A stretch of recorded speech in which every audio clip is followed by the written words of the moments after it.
ઓમ જય જય જય નમોસ્તુ નમોસ્તુ નમોસ્તુ નમો અર્હંતાણમ નમો સિદ્ધાણમ નમો ઐર્યાણમ નમો વજ્રાયાણમ નમો લોય સર્વસાહમ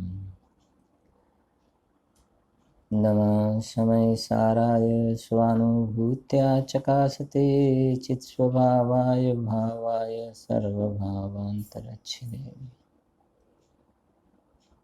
વંદિતુ સર્વસિદ્ધે ધ્રુવમચલમણોમમ ગતિં પત્તે ઓચ્છામિ સમય પાહુર કેવલી ભણ્યમ નિજ સ્વરૂપ કો પરમ રસ જામે ભરો અપાર વંદો પરમાનંદમય સમય સારે અવિકાર.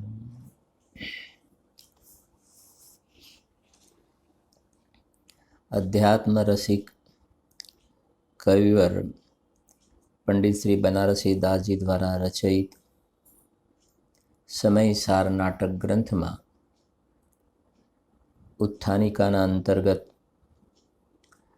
जे आत्मानो अनुभव थाय छे तो ए एक प्रकार थी संक्षिप्त में एने अनुभवनी विधि पण कही केम के कही ने वस्तु विचारत ध्यावते मन पामे विश्राम. એટલે આત્માના સ્વરૂપનો વિચાર કરતા વિકલ્પ જ્યારે શાંત થઈ જાય છે, જે સમયસાર કલશમાં કહ્યું એ એવ મુક્તવા નય પક્ષપાતમ સ્વરૂપ ગુપ્તા નિવસંતિ નિત્યમ, એટલે કે તૈવ સાક્ષાત અમૃતમ પિબંતી. સમયસારમાં કલશ આવે એક પક્ષાતિક્રાંત જ્યારે જીવ થાય છે, આત્માનો સ્વાનુભવ થાય છે, એ વખતે રસાસ્વાદ લેશે. કે શેનો રસાસ્વાદ લેશે? એટલે કે ત્યાં તૈવ સાક્ષાત અમૃતમ પિબંતી. અમરચંદ્રાચાર્ય દેવ લખે છે સાક્ષાત ચૈતન્ય અમૃત રસનો રસાસ્વાદ આવે છે. કાલના સ્વાધ્યાયમાં આપણે વાત કરી હતી ને, સૌધર્મ ઇન્દ્રને કંઠમાંથી અમૃત ઝરે અને આત્મામાંથી અમૃત ઝરે. બે જગ્યાએથી અમૃત ઝરે. કંઠમાંથી અમૃત ઝરે છે એ પુણ્યનું ફળ છે, અને આત્મામાંથી અમૃત ઝરે છે એ પુરુષાર્થનું ફળ છે. બંનેમાં ફરક છે. જે કે ને તૈવ સાક્ષાત અમૃતમ પિબંતી, એ જે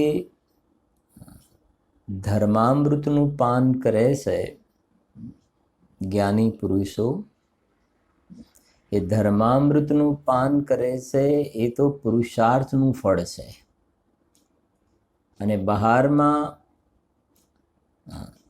જ્યાં કંઠમાંથી અમૃત જે જળ કહેવાય એમાં ચેતનતા નથી. અને દેવોને જે અમર કહ્યા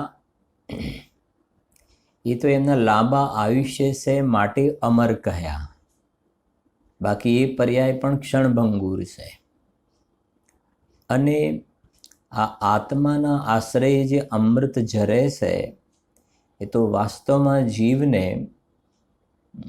અંદરમાં જન્મ મરણ વગરના આત્માનો અનુભવ થયો છે, અને અલ્પકાલમાં જન્મ જરા મૃત્યુ વિનાશનાય જલમ નિર્વ પામીતી સ્વાહા જે કહીએ છીએ ને, પર્યાયમાં પણ એવી દશા પ્રગટ થવા વાળી છે. આ અનુભવનું ફળ છે, જે આપણે 16 નંબરના દોહાની અંદર બોલ્યા પણ હતા. અનુભવના ફળમાં મોક્ષની અને મોક્ષ માર્ગની પ્રાપ્તિ થતી જોવામાં આવે છે. તો એમાં 16 અને 17નો સ્વાધ્યાય થયો છે. આપણે એનો પાઠ કરીને આજે 18 નંબર પર આપણે આવીએ છીએ. અનુભવ સંબંધના 4 શ્લોક છે. અનુભવ સંબંધના 4 શ્લોક.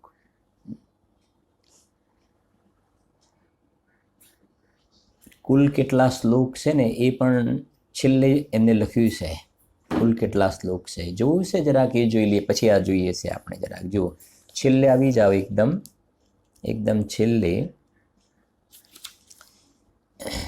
પેજ નંબર 421, 421 નંબરનું પેજ છે, 421 પેજ છે.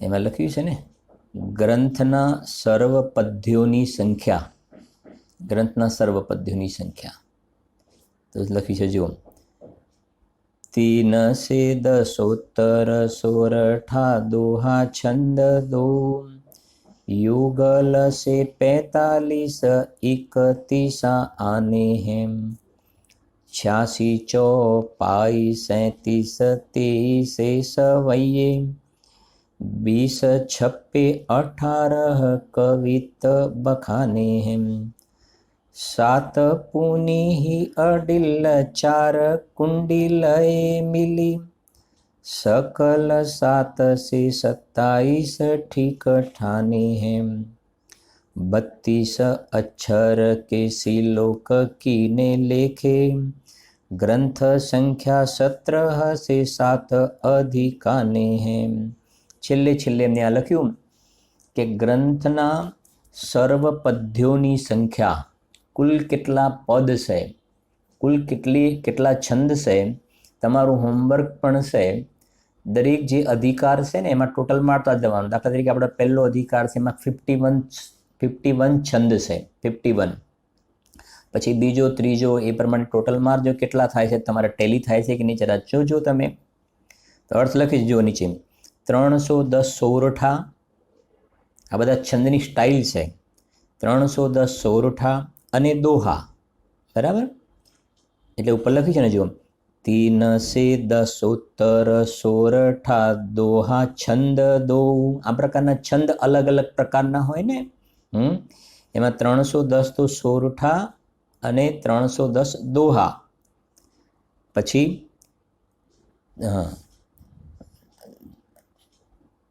युगल से 45 31 आने हैं, 245 31 सवैया, 86 चौपाई 37 23 सवैये, 37 23 सवैया, 20 छप्पा અને 18 कवित અને 7 अडिल અને 4 कुंडलिया, એટલે सकल 7 से 27 ठीक ठाने हैं. બધા મળીને 727 છંદ છે. ટોટલ કેટલા છે? 727. આપણે શેના પરથી આ થોડો ભાવ ખ્યાલ આવ્યો? પેલા અનુભવ સંબંધના 4 કહ્યા ને, એ તો સબ્જેક્ટ વાઇઝ કહ્યું, સબ્જેક્ટની વાત કરી. અહીંયા છંદની સ્ટાઇલમાં વાત કરી કે દોહા આટલા, સોરઠા આટલા, કુંડલિયા, ચોપાઈ, કવિત, એ પ્રકારે. આવી રીતે બધા મળીને 727 નાટક સમયસારના પદ્યોની સંખ્યા છે. પછી આ એક વાત સાથે અગત્યની, આ તો 727 પદ્યની સંખ્યા થઈ. પદ્ય એટલે કાવ્ય, 727 તો કાવ્ય છે. અને 32 અક્ષરના શ્લોકના પ્રમાણથી ગ્રંથ સંખ્યા 1707 છે. એટલે એ આવે છે ને આપણે અંદર શ્રુત જ્ઞાનના ભેદોના અંતર્ગત આવે છે. જીનવાણી સ્તુતિ બોલીએ છીએ ને આપણે, પહેલો આચારાંગ બખાનો, દૂજો સૂત્ર કૃતાંગ બખાનો. તો એમાં આવે છે કે 32 અક્ષરનો એક શ્લોક બને. એ આ અલગ સ્ટાઇલ કહેવામાં. પેલી પદ્યની સંખ્યા 727, બરાબર છે કે નહીં? અને 32 અક્ષર ભેગા થાય એટલે એક શ્લોક બને. તો આ જે બધા પદ છે એના જો શ્લોક કાઉન્ટ કરવામાં આવે તો શ્લોક કાઉન્ટ કરીએ ને, તો આ 32 અક્ષરના શ્લોકના પ્રમાણથી ગ્રંથ સંખ્યા 1707 છે, 1707 છે શ્લોકની સંખ્યા, બરાબર. શરીરમાં કાઉન્ટ વધી ગયા અને કાઉન્ટ ઘટી ગયા તો બધાને ખબર પડે છે કે આ આટલા કાઉન્ટ હોવા જોઈએ, આટલા તો એટલીસ્ટ હોવા જોઈએ કાઉન્ટ. પણ આ આપણે આ 32 અક્ષરનો એક શ્લોક થાય અને કુલ કેટલા શ્લોક થાય એવું આપણને ક્યારેક કાઉન્ટ શું છે? હા, બરાબર. તો એ પ્રમાણે છેલ્લે એમને આ લખ્યું અને 40મા નંબરના છંદને પણ વાંચી લઈએ. સમય સારયાતમ દરવ નાટક ભાવયનન સોહે આગમ નામ મેં પરમારથ વિરતંત. સર્વ દ્રવ્યોમાં આત્મદ્રવ્ય પ્રધાન છે અને નાટકના ભાવ અનંત છે, તેનું આગમમાં સત્યાર્થ કથન છે. એ પ્રમાણે અહીંયા આ ગ્રંથ પૂર્ણ થવાની વાતમાં આ વાત આવેલી છે. બરાબર. આવી જાઓ હવે જરાક. હા, અનુભવ સંબંધના 4 છે ને. પહેલા બોલી જઈશું આપણે. કહો શુદ્ધ નિહચે કથા, કહો શુદ્ધ વ્યવહાર, મુક્તિ પંથ કારણ કહો, અનુભવ કો અધિકાર. વસ્તુ વિચારત ધ્યાવતે મન પાવે વિશ્રામ, રસ સ્વાદત સુખ ઉપજે, અનુભવ્યા કો નામ. અનુભવ ચિંતામણી રતન, અનુભવે હે રસ કો, અનુભવ માર્ગ મોક્ષનો, અનુભવ મોક્ષ સ્વરૂપ. એના પછીનો પણ વાંચી લઈએ છીએ આપણે. બરાબર. પછી આવશે વખતે રિપીટ કરીશું. આ તો ખ્યાલ ના આવે, નહીં તો જ્યારથી શરૂ કર્યું ત્યારથી આ 4 તો બોલાવત આપણે. જુઓ શું કહેજો. અનુભવ કે રસ કો રસાયન કહેત જગ, અનુભવ અભ્યાસ યહુ तीरथ की ठोर है.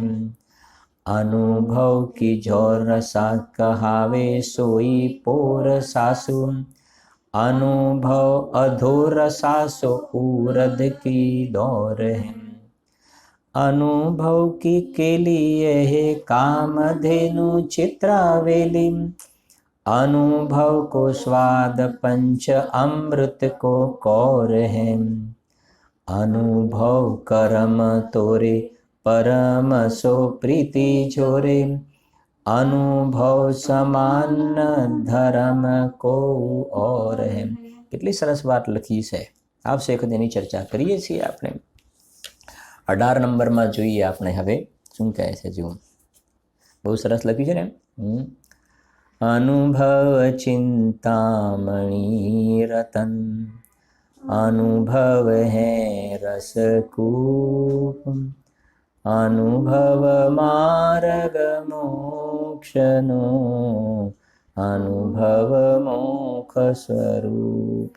શું કહે છે? આગળ વાત કરીએ એમને કે આત્માનો અનુભવ કઈ પરિસ્થિતિમાં થાય છે. મન પામે વિશ્રામ અને પછી રસ સ્વાદત સુખ ઉપજે, અનુભવ યાકો નામ. હવે એનું તો વર્ણન કર્યું કે એ જે અનુભવ થતા અદ્ભુત નિર્વિકલ્પ વચનાતીત વિકલ્પાતીત એવો કોઈ અદ્ભુત અતિન્દ્રિય આનંદનો આહલાદ સ્વાદ આવે છે, એને આત્માનો અનુભવ થયો એમ કહેવાય. સમયસાર ગ્રંથરાજની ગાથા નંબર 5 કહેતા દરેકને તરત 4 બોલ યાદ આવવા જોઈએ. આગમનું સેવન, યુક્તિનું અવલંબન, પર ગુરુનો ઉપદેશ અને સ્વાનુભવ. અને 4થા નંબરમાં આ સ્વસંવેદનથી પ્રમાણ કરો. કહ્યું હતું ને ગુરુદેવશ્રીના હસ્તાક્ષરમાં છે કે આ અનુભવ પ્રધાન શાસ્ત્ર છે. જેમ 1,00,000 યોજનનું સુદર્શન મેરુ છે તો ત્યાં અનુભવની વાત નથી, એ પ્રમાણ છે. 1,00,000 યોજનનું સુદર્શન મેરુ છે, નરક 7 છે, સ્વર્ગ 16 છે, 8મો નંદીશ્વર દ્વીપ છે, છેલ્લો સ્વયંભૂ રમણ સમુદ્ર છે. એમાં કઈ અનુભવની વાત નથી. અને કરણાન યોગના શાસ્ત્રને તો અહેતુવાદ આગમ પણ કહ્યું. એમાં કોઈ હેતુ નહીં. કેમ કે 1,00,000 યોજનનો મેરુ પર્વત કેમ છે? અરે છે, કેમ 1,00,000 યોજનનો છે? એમાં કોઈ હેતુ ના હોય. એવી રીતે કે ભાઈ આત્મામાં જ્ઞાન, કેમ આત્મામાં જ્ઞાન છે? તો છે, એક્સેપ્ટ કરવાની વાત છે ને. પણ હવે આત્મામાં જે જ્ઞાન છે ને એ અનુભવથી પ્રમાણ કરવાની છે. વાત એટલો છે ફરક. આત્મામાં જ્ઞાન અને આનંદ છે એ તમારે સ્વાનુભવથી પ્રમાણ કરવાનું છે. સુદર્શન મેરુ 1,00,000 યોજનનો છે ને ઊંચાઈ વાળો, તો તમે શાસ્ત્રથી પ્રમાણ કરો. બાકી મારે હું ત્યાં જઈને હવે એનો અનુભવ ના થાય. ત્યાં કંઈ હોય તો અનુભવ એનો થોડો થાય, જળનો અનુભવ થોડો થાય. એ સંબંધ તો જાણકારી થાય, અને આ આત્માનો તો અનુભવ થાય. અને અનુભવ થયો તો ચોથા બોલમાં 5મી ગાથામાં લખ્યું, સુંદર, આવો ભાવ છે એનો, સુંદર અતિન્દ્રિય જે આનંદનો સ્વાદ, એ સ્વાનુભવનો ટ્રેડમાર્ક. તમને ખ્યાલ છે ને 5મી ગાથામાં 2 ટ્રેડમાર્ક. બોલ કેટલા કહ્યા? 4.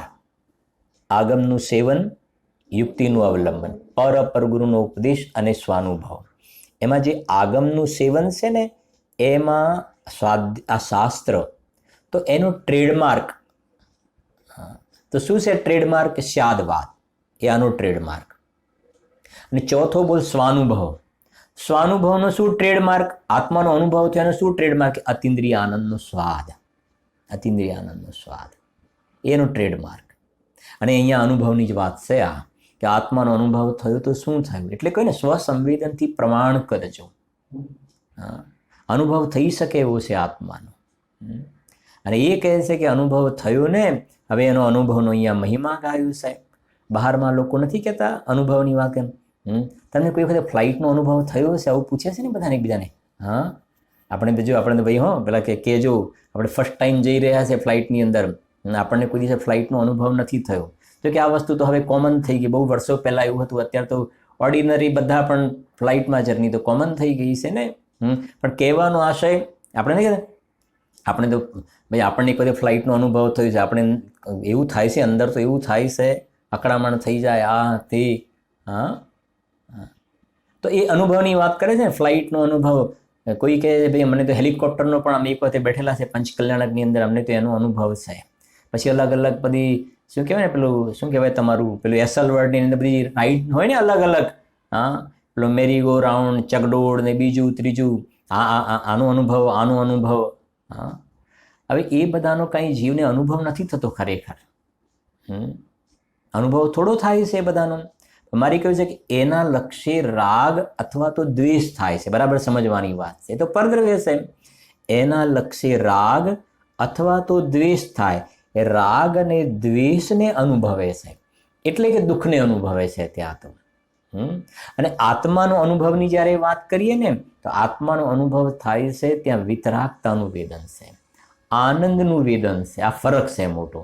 એટલે અહીંયા એની વાત કરી રહ્યા છે. જો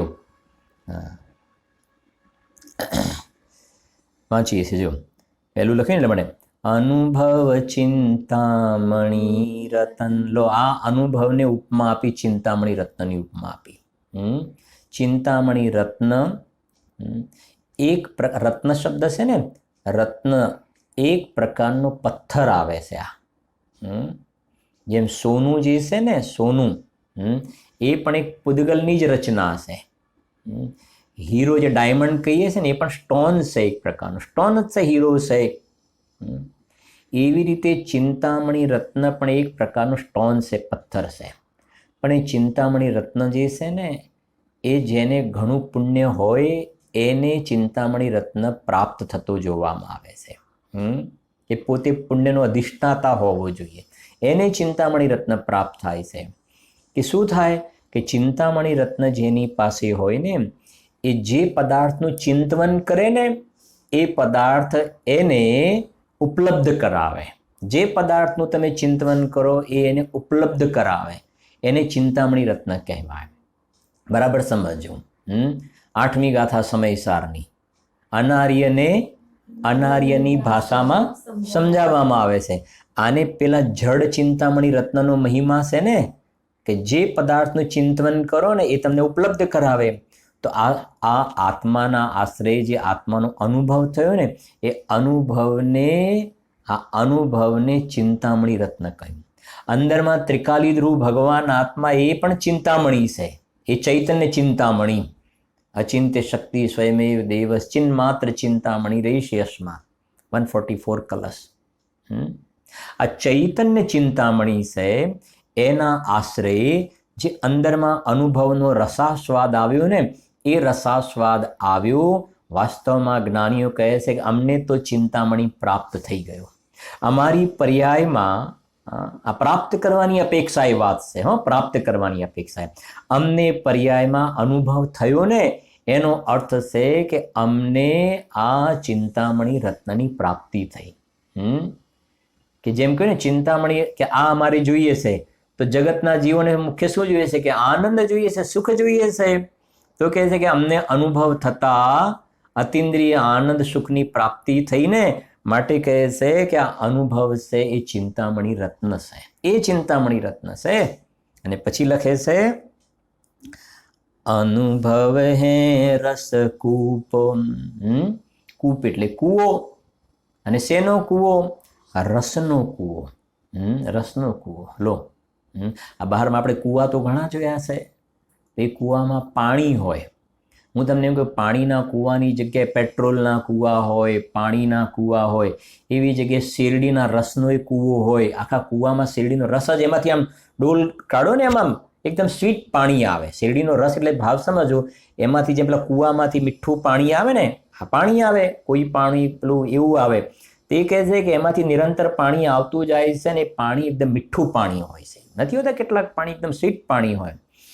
તો એ જેમ કૂવામાંથી મીઠું પાણી આવે, તો આપણે એમ કહીશું આ મીઠા પાણીનો શું છે? મીઠા પાણીનો કૂવો છે. એના ટેસ્ટ તરફથી કહે છે મીઠા પાણીનો કૂવો. એમાં આ આત્માનો અનુભવ થયો ને, તો કહે છે કે અમને પણ કૂવો પ્રાપ્ત થયો છે. બહારમાં મીઠા પાણીનો કૂવો પુણ્યના ફળમાં મળે, પાપના ફળમાં કે પુરુષાર્થના ફળમાં? બહારમાં મીઠા પાણીનો કૂવો, સ્વીટ પાણીનો કૂવો પુણ્યના ફળમાં મળે. અને આ અંદરમાં અતિન્દ્રિય આનંદ જે પર્યાયમાં નિરંતર વેદાય છે, જેમ પેલા કૂવામાંથી પાણી નિરંતર આવે, જેમ કાળો ને એમ આવે, એમ નિરંતર અમને નિરંતર અતિન્દ્રિય આનંદ વેદાય છે ને. તો આ જે નિરંતર આનંદનો સ્વાદ આવી રહ્યો છે, એ ચૈતન્ય રસનો કૂવો છે, આનંદ રસનો કૂવો છે. પણ આ આનંદ રસનો કૂવો મને જે પ્રાપ્ત થયો એ શેના ફળમાં? પુરુષાર્થના ફળ. આ પુરુષાર્થના ફળમાં. આગળ આવશે બધી ઘણી બધી વાતો પુરુષાર્થની, પણ બનારસી દાસજી સાહેબે જે પુરુષાર્થની વ્યાખ્યા કરીને એક એક વાતો સમજાવી છે. ધર્મ, અર્થ, કામ અને મોક્ષ, 4 પ્રકારનો પુરુષાર્થ. અને એમને પુરુષાર્થને બહુ જ આગળ પાછળ આવવાવાળી બધી વાતો છે. એ વખતે એની વિસ્તારથી ચર્ચા કરીશું. બહુ સુંદર અદ્ભુત ગ્રંથ છે આ, બહુ સુંદર ગ્રંથ છે. અને તમને જેટલા તૈયાર કરવાના છંદ કહીએ એટલા તો કરવાના, પણ એ સિવાય તમને બીજા ગમતા હોય તો આખો દિવસ બોલ બોલ કરો તો ઘણા તો તૈયાર થઈ જાય એવા છે. એટલે તમારા એક્ઝામની અંદર આ 18 નંબરનો છંદ પણ છે આ, બરાબર છે ને? 17 ને 18 કેટલા થઈ ગયા આપણે જરા બોલી દઈશું. ચલો, એટલે યાદ પણ રહી જાય. નહીં તમે ભૂલી ગયા હશે, અમે ભૂલી ગયા, તૈયાર કરવા તો પણ ભૂલી ગયા. હવે આવતી વખતે ચોક્કસ બીજા અધિકારથી આવું કરે છે ને બધા ઘણા. પહેલો બોલીશું આપણે સાથે. શું છે પહેલો? મંગલાચરણની અંતર્ગત છે ને પહેલો. નિજ સ્વરૂપ કો પરમ રસ જામે ભરો અપાર વંદો પરમાનંદમય સમય સારય વિકાર. પછી કયા નંબરનો છંદ છે બોલો? સિદ્ધ સંબંધનો છે ને? જો આવો એની અંદર 4 નંબરનો છંદ, 4 નંબરનો જો. अविनाशी अविकार परम रस धाम है समाधान सर्वांग सहज अभिराम है शुद्ध बुद्ध अविरुद्ध अनादि अनंत है जगत शिरोमणि सिद्ध सदा जयवंत है 4 નંબર પછી છે 7 નંબર. 7 નંબર 6 નંબર નથી, 7 નંબર છે. આપણે 7 નંબર છે, બરાબર. 7 નંબર. स्वार्थ के साचे परमार्थ के साचे चित्त, साचे साचे बैन कहे साचे जैन मति है। काहू के विरुद्धि नाही पर जाय बुद्धि नाही, आत्म गवेसी न गृहस्थ है न जति है। सिद्धि रिद्धि वृद्धि दिसे घट में प्रगट सदा, अंतर की लच्छी सो जाची लच्छपति है। दास भगवंत के उदास रहे जगत सो, सुखिया सदैव ऐसे जीव सम कीती है। કેટલા થઈ ગયા? 3. બરાબર. પછી અહીંયા આવી જાવ. હવે આપણે 3 પછી આ 17 નંબરનો છે, જે આપણે બોલ્યા આજે, વસ્તુ વિચારત ધ્યાવતે. બરાબર. વસ્તુ વિચારત ધ્યાવતે મન પાવે વિશ્રામ, રસ સ્વાદત સુખ ઉપજે અનુભવ્યા કો નામ. 4 થઈ ગયા ને. હવે આ 5મું. અનુભવ ચિંતામણી રતન, અનુભવ હે રસ કો, અનુભવ માર્ગ મોક્ષનો, અનુભવ મોક્ષ સ્વરૂપ. શું કહે છે? જુઓ, 5 થઈ ગયા. આ 5 તૈયાર કરવાના છે તમારે. બરાબર. જુઓ, તો અનુભવ ચિંતામણી રતન, અનુભવ હે રસકૂપ. પછી આગળ જતા પાછું કહે છે અનુભવ માર્ગ મોક્ષનો. સમજી ગયા ને? આ આત્માનો અનુભવ થયો ને, બસ એનું નામ છે મોક્ષ માર્ગ. સમ્યક દર્શન જ્ઞાન ચારિત્રાણી મોક્ષ માર્ગ. હું તમને એમ કહું, સમ્યક દર્શન જ્ઞાન ચારિત્રાણી મોક્ષ માર્ગ, એને બીજા શબ્દમાં લખો. એને બીજા શબ્દમાં લખવો તો શું કહીશું કે આત્માનો અનુભવ, સ્વાનુભવ. બરાબર છે કે નહીં? એનું નામ જ છે. આત્માનો અનુભવ થયો તો શું થયું કે સમ્યક દર્શન જ્ઞાન ચારિત્ર પ્રગટ થયા, અથવા તો રત્નત્રય પ્રગટ થયા તો શું થયું કે આત્માનો અનુભવ થયો. હવે કોઈ એમ કહે, જરા આમાંથી કેટલું નીકળે છે? કોઈ એમ કહે કે અમને સમ્યક દર્શન જ્ઞાન ચારિત્ર પ્રગટ થયા હશે, પણ આત્મા શું છે એ ભાઈ આપણને ખબર છે નહીં. આત્માનો અનુભવ ને એ જે કાંઈ હોય, પણ અમને રત્નત્રય પ્રગટ થયા છે. અરે ભાઈ, રત્નત્રય પ્રગટ થયા એનું નામ આત્માનો અનુભવ થયો, એનું નામ આત્માનો અનુભવ થયો. આમાં કેટલી વસ્તુ ખ્યાલ આવે છે ને? જુઓ, રત્નત્રયનું 2 પ્રકારે નિરૂપણ થાય. એક વ્યવહાર રત્નત્રય અને બીજું શું છે? નિશ્ચય રત્નત્રય. એમાં આ આત્માનો અનુભવ જે છે ને, એ નિશ્ચય રત્નત્રયમાં સમાય. શુદ્ધ રત્નત્રય ઇઝ ઇક્વલ ટુ આત્માનો અનુભવ. અને વ્યવહાર રત્નત્રય આત્માનો અનુભવ નહીં. વ્યવહાર રત્નત્રય એ તો રાગમાં જાય, તો બંધ કથામાં જાય. આ બધું ભેદ પાડીને ગુરુદેવે આપણને શીખવાડ્યું છે. નહીં તો વાંચે પણ બધું ખીચડો કરી નાખે ક્યાંયથી ક્યાંય. કોઈ જાતિનું કહેવાય ને પ્રોપર એનું ખતવણી કરવાની વાત જે ગુરુદેવે જે શીખવાડી એ મોટો ઉપકાર છે ભાઈ. જેવું એટલે અનુભવ માર્ગ મોખનો, મોખ કો, અને પાછું લખ્યું અનુભવ મોખ સ્વરૂપ. અને એ જે અનુભવ થયો ને, એ અનુભવ જ એ કહે છે વાસ્તવમાં એને મોક્ષ પણ કહેવાય છે. હા, કેમ કે અનુભવ થયો ને, આત્માનો અનુભવ થયો તો દુઃખથી શું થયું? દુઃખથી મુકાયો ને, તો દુઃખથી મુકાયો એનું નામ છે મોક્ષ છે. તો એને મોક્ષ માર્ગ પણ કહેવાય, મોક્ષ પણ કહેવાય. રત્નત્રયની પૂર્ણતા થઈ ગઈ ત્યાં આગળ. એટલે આ અનુભવનો મહિમા ગાયો છે. અને ત્યાર પછી હવે 19 નંબરના કાવ્યની અંદર પણ વિશેષ મહિમા ખૂબ ગાયો છે. એમાં જે આપણે લેફ્ટ સાઈડ વાળી જે છે ને, પહેલી, ત્રીજી, 5મી અને 7મી, શું કહ્યું મેં? પહેલી લીટી, પછી 3rd, પછી 5th અને પછી 7. એમાં સ્ટાર્ટિંગમાં બધામાં શું લખેલું છે? અનુભવ છે ને. અનુભવ કે, અનુભવ કી, અનુભવ કી, અનુભવ છે. હા, પછી આ બાજુ તમે જુઓ છો આપણે પેલું રૂટીન 2 4 6 8 ठौर है, दौर है, कोर है, और है. બરાબર. હવે વાંચીએ આપણે, જોઈએ એને શું કહે છે. અનુભવ કે રસ કો રસાયણ કહેત જગવા. શું કહે છે જો અહીંયા ગાડી. અનુભવ કે રસ કો, આ આત્માનો અનુભવ થયો ને, જે રસાસ્વાદ આવ્યો ને, રસાસ્વાદ, એ રસાસ્વાદ આવ્યો ને એને જ્ઞાની પુરુષો, જગતની અંદર જ્ઞાની પુરુષો એને રસાયણ કહે છે.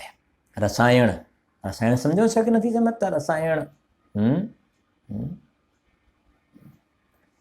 જુઓ, નથી કહેતા તમને શોર્ટમાં સમજાવું. અત્યારે જે કોવિડ ચાલે છે ને, બધા દિવસમાં 1 વાર 2 વાર રસાયણ પીવે છે. પીવે છે? નથી પીતા રસાયણ? પીવે છે ને. હા, શું રસાયણ પીવે છે? ઉકાળો. શું નામ? રસાયણ. હા, ઉકાળો રસાયણ જ છે. કે ઉકાળો પીવો તો શું ના થાય? કે કોરોના ના થાય. હા, પણ પીવાવાળાને થાય છે. જેને થાય છે ને એ શું કહે છે તમને કહું. જેને થાય છે એમ કહે છે કે શૈલેષભાઈ અમે એટલું ધ્યાન રાખતા હતા, અમે સવારે એમ આમ કંઈક મેસેજ કોઈ જગ્યાએ આવે કે સવારે ઉઠીને તરત જ ઉકાળો પીવાનું, તમે એ ઉકાળો પીધો. પેલું ખાલી લીંબુવાળું પીવાનું તો લીંબુવાળું પીધો, એ રસાયણ પીધું. પછી પેલું શું કહેવાય, પેલું શું કહે છે કાઢા, હા, એ રસાયણ પીધું. પછી સ્ટીમ લેવાની તો એ રસાયણ, નાકથી રસાયણ લીધું ને મોઢાથી રસાયણ લીધું. બોલો. હા, હા, આ બધા રસાયણ લીધા છતાં ખબર નહીં અમને તો કોવિડ થઈ ગયો પાછો. સમજાય છે મારું શું કહેવું છે? આ તો અત્યારે પ્રેઝન્ટ આપણને ખ્યાલ આવે એટલે દ્રષ્ટાંતથી સમજાવીએ છીએ આપણે. હા, શિયાળામાં પેલી રાબ પીવે ને શું કહે પેલું કૈડું, એ બધા રસાયણ. ડૉક્ટરના ત્યાં જાય તો પેલી ઉધરસની દવા આપે, પેલી લિક્વિડ, એ રસાયણ છે. પેલી બોટલ ચડાવે છે, બધા અલગ અલગ બધું નાખે છે ને, ઇન્જેક્શન બધા, એ બધું શું છે? રસાયણ. હા, પણ સમ્યક દૃષ્ટિ જ્ઞાની ધર્માત્મા પુરુષો એને રસાયણ નથી કહેતા. એક રસાયણ શાસ્ત્ર આવે છે. અમે કોલેજમાં 2 વર્ષ મારે ભણવાનું થયું હતું, સાયન્સ ફેકલ્ટીમાં. પછી એન્જિનિયરિંગમાં જવાનું થયું. તો એ વખતે શું કહેવાય ને, કેમિકલ અમારું પેલું કેમિસ્ટ્રી સબ્જેક્ટ હતો, કેમિસ્ટ્રી. તો એની અંદર બધા રસાયણ શાસ્ત્ર જેને કહેવાય, કેમિસ્ટ્રી, પેલું ભૌતિક શાસ્ત્ર, ફિઝિક્સ, કેમિસ્ટ્રી, તે બધા રસાયણ બનાવવાના આવે. અરે એ તો રસાયણની વાત છોડો, તમને બધાને ખ્યાલ છે ભર્તુહરિ અને કોણ? શુભચંદ્રાચાર્ય. બંને ભાઈ હતા ને. અને 12 વર્ષની આ બાજુ બંને અલગ અલગ રસ્તે ગયા. 12 વર્ષ તપશ્ચર્યા કરી અને ભર્તુહરિએ એક રસાયણ શોધ્યું. અને રસાયણ જે શોધી કાઢ્યું ને, એમાં એ રસાયણથી સોનું બની જાય. સોનું બનાવવા માટેનું રસાયણ શોધી કાઢ્યું. અને શુભચંદ્રાચાર્યને જઈને વાત કરી કે મેં આવું રસાયણ શોધ્યું છે, બનાવવાની વિધિ. શુભચંદ્રાચાર્ય આમ કહીને ફેંકી દીધું. શું છે કે આ બધું આપણે જ્યારે ઘરે હતા ત્યારે આના કરતાં પણ રાજ દરબારમાં આપણને શું વાતની કમી હતી અને શું છે એની અંદર, શું રસાયણ. આમ ચપટી ધૂળ લઈને આમ સામે નાખીને મોટો પહાડ હતો ને સોનાનો થઈ ગયો. શું છે રસાયણ? હા, અમે એ રસાયણને રસાયણ નથી કહેતા. આમ ઢોળી કાઢ્યું જમીન ઉપર કે આ શું કરી નાખ્યું, શું કરી નાખ્યું. અમે એને રસાયણ જ નથી કહેતા. અમે તો આ આત્માનો અનુભવ જે થાય છે ને, આનંદની જે જ્ઞાન ધારા જેને આપણે કહીએ છીએ ને, એ શુદ્ધ પરિણતિ ચાલે છે. અમે તો એને રસાયણ કહીએ છીએ. એ રસાયણ છે. અને એ રસાયણના જે રસાસ્વાદ લે છે ને, એને બહારમાં આ પ્રકારના શરીરમાં રોગ વગેરે આવે ને તો પણ કહે છે તો અલગ જગ્યાએ થઈ રહ્યું છે, અમારામાં નથી થઈ રહ્યું. આ જ્ઞાનીઓ એને રસાયણ કહે છે. જો તો ખરા. હા, ધર્મામૃતનું પાન કરે છે, ધર્મામૃતનું. જો આગળ શું કહે છે? અનુભવ કે રસ કો રસાયન કહેત જગમ, અનુભવ અભ્યાસ યહુ તીર્થ કી ઠોર હૈ.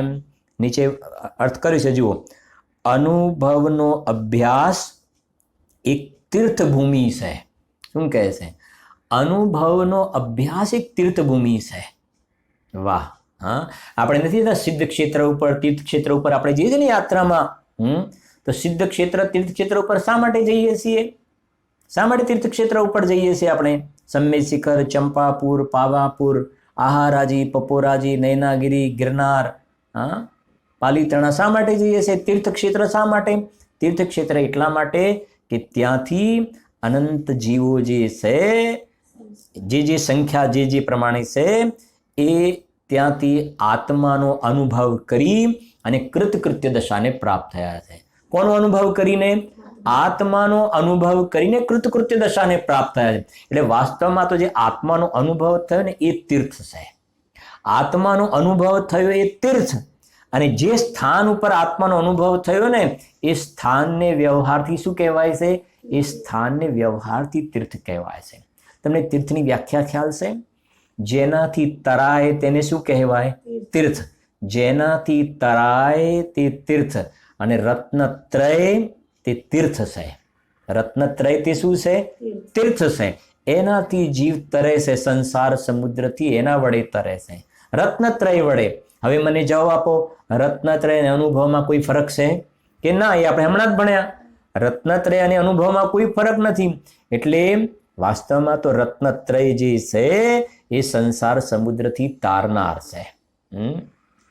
ઘણી જગ્યાએ સ્તુતિ પદોમાં આવે પણ છે આ બધી પંક્તિઓ રત્નત્રય સંબંધી. દોલતરામજી ક્યાંક છે પણ ખરું, સકલ ગે ગયા એક તદ્દીમાં પણ છે મારા ખ્યાલથી. મેરે ન ચાહ કछु ઓર ઈસ, રત્નત્રય નિધિ દીજે મુનીસ. છે કે નહીં? મુझ કારજ કે કારણ સુઆપ, શિવ કરહું હરહું મમ મોહતાપ. તો રત્નત્રયની વાત કરી. રત્નત્રય એટલે મને આત્માનો અનુભવ થાવ. એટલે એ સ્થાનને ઉપચારથી તીર્થ કહેવામાં આવે છે.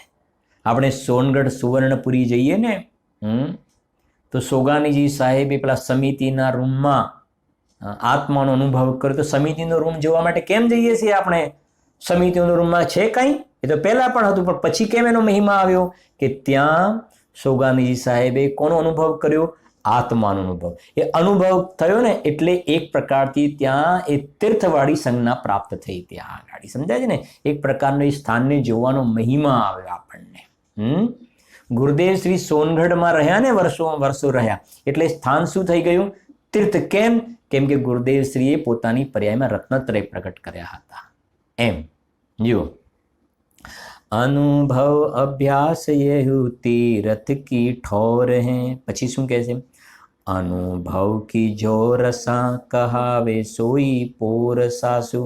એટલે નીચે લખે છે, જો અનુભવની ભૂમિ બધા પદાર્થોને ઉત્પન્ન કરનાર છે. હા, જે પેલી ફળદ્રુપ જમીન હોય ને, ફળદ્રુપ જમીન, ફળદ્રુપ જમીન, ફળદ્રુપ એટલે ખ્યાલ આવે છે ને, અંદર બધું ભીની અને અંદર કાંપવાળી હોય, એને બધું નાખવામાં આવે તો સરસ પ્રકારનો પાક થાય, એને ફળદ્રુપ કહેવાય. અને ખારીલી પથરાળી જમીન હોય ને, ખારીલી પથરાળી, એમાં ઉગે નહીં કાંઈ, કાંટા ને બાવળ ને એ બધું ઉગે, પણ ફળદ્રુપ જમીન હોય ને એની અંદર ઊંચી વસ્તુઓનો પાક થાય. એમાં આત્માનો અનુભવ છે ને, એ ફળદ્રુપ છે. એના ફલમાં શેની પ્રાપ્તિ થાય છે? કે એના ફલમાં આગળ જતાં નિર્ગ્રંથ દશા આવે છે, જીવ શ્રેણી માંડે છે, અરહંત દશા, સિદ્ધ દશાને પ્રાપ્ત કરે છે. અને બહારમાં સહચરમાં શુભ ભાવના ફલમાં ઇન્દ્ર બને છે, ચક્રવર્તી બને છે, તીર્થંકર પદવીને પ્રાપ્ત થાય છે. એ અહીંયા કહેવા માંગે છે અનુભવના ફળમાં. જો અનુભવ કી જો રસા કહાવે સોઈ પોર સાસુ. અનુભવ અધો રસાસો ઉરદ કી દોર હૈ. આ અનુભવ કેવો છે? આત્માનો અનુભવ અધો રસાસો ઉરદ કી દોર હૈ. અધો રસા એટલે નીચેથી કાઢી અને જીવને ક્યાં લઈ જાય છે? ઉપર તરફ. એટલે ઉપર તરફ એટલે નીચેના ગુણસ્થાનમાંથી કાઢી અને ઉપરના ગુણસ્થાનમાં લઈ જવા વાળો અનુભવ છે. અને બહારથી કહીએ, બહારની અપેક્ષાએ વાત કરીએ ને, તો અહીંયા 4 ગતિમાંથી કાઢી અને લોકના અગ્રભાગની અંદર, લોકના અગ્રભાગમાં તનુવાત વલયમાં ત્યાં સિદ્ધ પરમેષ્ટિપણે બિરાજમાન થઈ જાય છે. કોના ફલમાં? અનુભવના ફળમાં. એ કહે છે અનુભવ અધો રસાસો ઉરદ કી દોર હૈ. નીચે લખ્યું છે અનુભવ નરકમાંથી કાઢીને સ્વર્ગ મોક્ષમાં લઈ જાય છે. સ્વર્ગ તો સાથે સહચરમાં શુભ ભાવ છે ને એટલે વાત લખી છે એટલી, બાકી તો ખરેખર ક્યાં લઈ જાય છે? નિર્વાણ પદને પ્રાપ્ત કરાવે છે. આવા અનુભવ સાથે મિત્રતા કરવી કે ના કરવી? હા, નક્કી તો કરવાનું છે ને કે મારે મારી પર્યાયમાં આવો અનુભવ કરવાનો જોઈએ. એટલા માટે એના ગાણા ગવાય છે. મારે તો ભાઈ હવે આ અનુભવ કરવો જ પડશે, નહીં ચાલે. આવો છે અનુભવનો મહિમા. ગમે તે રીતે મારે અનુભવ કરવો છે. અને અનુભવ કરવા માટે કોનું આશ્રય લેવાનું? પોતાના શુદ્ધાત્માનો. અને એ પણ મોજૂદ છે. અને તારે અનુભવ કરવો છે તો કેટલી સરળ વાત થઈ ગઈ ને, એકદમ ઈઝી થઈ ગયું. આગળ કહેજો, અનુભવ કી કેલીએ હે કામધેનુ ચિત્રાવેલી. શું કહે છે? અનુભવ કી કેલી. આ અંદરમાં આત્માના રસાસ્વાદમાં જે કેલી કરે છે ને, અંદરમાં ક્રીડા કરે છે, આનંદ મોજ કરે છે. એ આનંદ મોજ કરે છે. એ કહે છે કે અનુભવ કી કેલી યહ, બસ એ જ કામધેનુ છે. કામધેનુ. જેમ પેલી ચિંતામણી રત્નની ઉપમા આપી ને, એવી રીતે બીજી શેની ઉપમા આપી છે? કામધેનુ. કામધેનુ શું છે? કામધેનુ એક ગાય હોય છે. ગાય, કામધેનુ ગાય. અને એ ગાય કેવી કે જ્યારે એ ગાયને દોહવામાં આવે ને ત્યારે દૂધ આપે. જ્યારે દોહવામાં આવે ત્યારે દૂધ આપે. અને ગુરુદેવ શ્રી આ કામધેનુ ગાયની વાત આવે ને ત્યારે વઢવાણને ગુરુદેવ યાદ કરે છે. વઢવાણમાં કોઈ ભાઈના ત્યાં આવી ગાય હતી. સમજાય છે ને? તો જેમ કામધેનુ ગાયને જ્યારે પણ દોહવામાં આવે ને ત્યારે દૂધ આપે, એવી રીતે આ આત્માનો અનુભવ એને કામધેનુ ગાય છે. નિરંતર અતિન્દ્રિય આનંદનો એમાંથી સ્વાદ આવે છે. નિરંતર આનંદનો સ્વાદ આવે છે. એટલે કે છે કામધેનુ. અને પછી શું લખ્યું છે? ચિત્રાવેલી. ચિત્રાવેલી એક જડીબુટ્ટી આવે છે. એવી જડીબુટ્ટી. જડીબુટ્ટી એટલે સમજો છો ને? એવી બધા અલગ અલગ વનસ્પતિ આવે ચિત્રાવેલી. જેમ આપણે નોળિયાની વાત સમજીએ, નોળિયો જે છે ને એ વારંવાર કોને સૂંઘે છે? નોરવેલ. એ સાપની જોડે લડાઈ કરે ને, સર્પની જોડે, તો જ્યાં નોરવેલ હોય ને ત્યાં બાજુમાં રહે ને પછી લડાઈ કરે અને પાછું થોડી વાર થાય, સાપનું ઝેર ચડે, પાછો નોરવેલ પાસે જાય, સૂંઘી આવે, ઝેર ઉતરી જાય, પાછું લડે અને ધીરે ધીરે સર્પ મરી જાય. તો એ નોળિયા માટે નોરવેલ શું થઈ ગઈ? જડીબુટ્ટી, સંજીવની થઈ ગઈ, જડીબુટ્ટી થઈ ગઈ. હા, આ બહારમાં લોકમાં આયુર્વેદિક વગેરેમાં બતાવેલું નામ પણ આપે, સંજીવની જડીબુટ્ટી. આપણે હોસ્પિટલનું નામ પણ છે સંજીવની. પણ એમાં કેટલા ભાઈ શું થયું? ક્યાં કે મરી ગયા. નામ છે સંજીવની અને હોસ્પિટલમાંથી ડેડ બોડી નીકળતી હોય તો એ સાચી સંજીવની નથી, એ ચિત્રાવેલી નથી. આ આત્માનો અનુભવ એ સાચી સંજીવની છે. જેને આત્માનો અનુભવ થાય છે ને એને માત્ર મરણનો ભય ટળે છે એવું નહીં, આત્માનો અનુભવ થાય છે અને બધા પ્રકારના ભય ટળી જાય છે. અને અલ્પકાળમાં મરણ પણ ટળી જાય છે. હા, કેમ કે અનુભવ માર્ગ મોક્ષનો ને અનુભવ મોક્ષ સ્વરૂપ. માર્ગમાં છે એટલે મરણનો ભય નથી. હા, અને માર્ગ ફળ મળી ગયું ને એ વખતે જન્મ મરણ વગરની દશા થઈ ગઈ. ત્યાં આગળ જન્મ મરણ વગરની દશા થઈ. એટલે આ અનુભવને ચિત્રાવેલી કહેવા. આવી જડીબુટ્ટીને સૂંઘો ને તમે, આવી જડીબુટ્ટીને પ્રાપ્ત કરો. જો બહારમાં તમને આ તો એક હમણાં જ આપણે વાત થઈ, એક વાળા સ્વાધ્યાયી ભાઈ છે ને, તો સવારના ઉઠીને આમ ક્યાંક થોડું ચાલવા માટે જાય ને તો બહારમાં જે ફ્લાવર વગેરે હોય ને, રાતરાણી ને બધા ફૂલ, ચમેલી ને મોગરો, હવે એની જે સ્મેલ આવે ને એની એલર્જી થઈ જાય છે. બોલો. હવે એક બાજુ કે નહીં સવારે તો આવા આમ બગીચાની અંદર બોલું શું કે વોક કરવું જોઈએ ને બધા ચોખ્ખી હવા અને બધા અલગ અલગ ફ્લાવરની, રિયલ ફ્લાવર પાછા, સમજે? ઘણાને પેલા પરફ્યુમ બધું લગાવે ને એની તો મોટા ભાગનાને એ ગંધની એલર્જી હોય છે, બરાબર છે કે નહીં? પણ આ તો રિયલ ફ્લાવરની જે સ્મેલ આવે ને એની પણ એલર્જી કે મારે આ સહન નથી થતું. તો બોલે એને સંજીવની કહેવાય, એને ચિત્રાવેલી કહેવાય? એને ચિત્રાવેલી નહીં કહેવાય. અને આ અનુભવ થયો ને એ કહેશે બધાને માફક આવે. પેલું તો એકને અનુકૂળ અને એકને પ્રતિકૂળ. એટલે તમને એક વાત કહીએ, એક પછી પૂર્ણ પણ કરીએ છીએ, સાંભળજો જરા, તમને ખૂબ આનંદ આવશે. કર્ણન યોગની પદ્ધતિ છે. 148 પ્રકૃતિમાં સ્પર્શ રસ ગંધ વર્ણ આવે છે. નામ સાંભળીએ ને, સ્પર્શ રસ ગંધ અને વર્ણ. અને એના 20 ભેદ, પેટા ભેદ કરીએ તો 20 થશે. સ્પર્શના 8, રસના 5, ગંધના 2 અને વર્ણના 5, 20 ભેદ છે. હવે મારો પ્રશ્ન એ છે કે 148 પ્રકૃતિમાં કેટલીક પુણ્ય પ્રકૃતિ, કેટલીક પાપ પ્રકૃતિ છે. તો સ્પર્શ રસ ગંધ વર્ણમાં સુગંધ અને દુર્ગંધ, સુગંધ અને દુર્ગંધમાં પુણ્ય પ્રકૃતિમાં શું જાય ને પાપ પ્રકૃતિમાં શું જાય? પાપ પ્રકૃતિમાં શું આવે? તો સામાન્ય રીતે બધા ફટ લઈને શું કહે છે? દુર્ગંધ પાપ પ્રકૃતિમાં અને સુગંધ પુણ્ય પ્રકૃતિમાં. તો કહે છે કે ના, એ સુગંધ અને દુર્ગંધ બેને પુણ્યમાં મૂકી છે અને બેને પાપમાં મૂકી છે. કેમ? હવે તમને ખ્યાલ આવવો જોઈએ. એ જે સુગંધ આવે છે ને, એકને પસંદ પડે છે, એકને પસંદ નથી પડતી. સમજાય છે ને? એકને સુગંધ પસંદ પડે છે તો એ કહે છે મારા માટે પુણ્ય પ્રકૃતિ, એકને નથી ગમતું તો પાપ પ્રકૃતિ. સમજાય છે કે નહીં? આ પેલું પરફ્યુમ વગેરે લગાડે છે, એકને માથું ચડી જાય. હા, અને એકને ઊંચામાં ઊંચા પ્રકારનું, એના વગર ચાલે જ નહીં. એકને એના વગર ચાલે નહીં ને એકને એ હોય તો હેરાન પરેશાન થઈ જાય. તો એ મારે એ કહેવું છે કે એમાં તો એકને ગમે ને એકને ના ગમે. પણ મારું કહેવું છે કે આત્માનો અનુભવ થાય અને અનુભવની ચિત્રાવેલીને જે સૂંઘે, એમાં એવું બને કે યાર મેં તો આત્માનો અનુભવ, મને મજા ના આવી યાર. એવું બને? હા, એ કે યાર મને મજા ના આવી. નારકી કે મને મજા આવી ને દેવ કે મને મજા ના આવી. હા, એવું બને ના. દરેકને એ અનુભવની ચિત્રાવેલીમાં મજા પડે ને પડે. એવા પ્રકારની સુંદર અનુભવ સંબંધના બનારસી દાસજી રોજ આપણે કહે છે આપણા જેવા ગ્રહસ્થ એમને આવા છંદ લખ્યા છે. આપણે જિંદગીમાં જોયા નથી કોઈ દિવસે ખોલીને. દુઃખની વાત તો એ છે. કરીશું વિશેષ ચર્ચા. જીનવાણી સ્તુતિ. નિજ નિધિ નિજ में बताई, ये अनंत उपकार है उसके लिए जिन माँ को वंदना शत बार है, वंदना शत बार.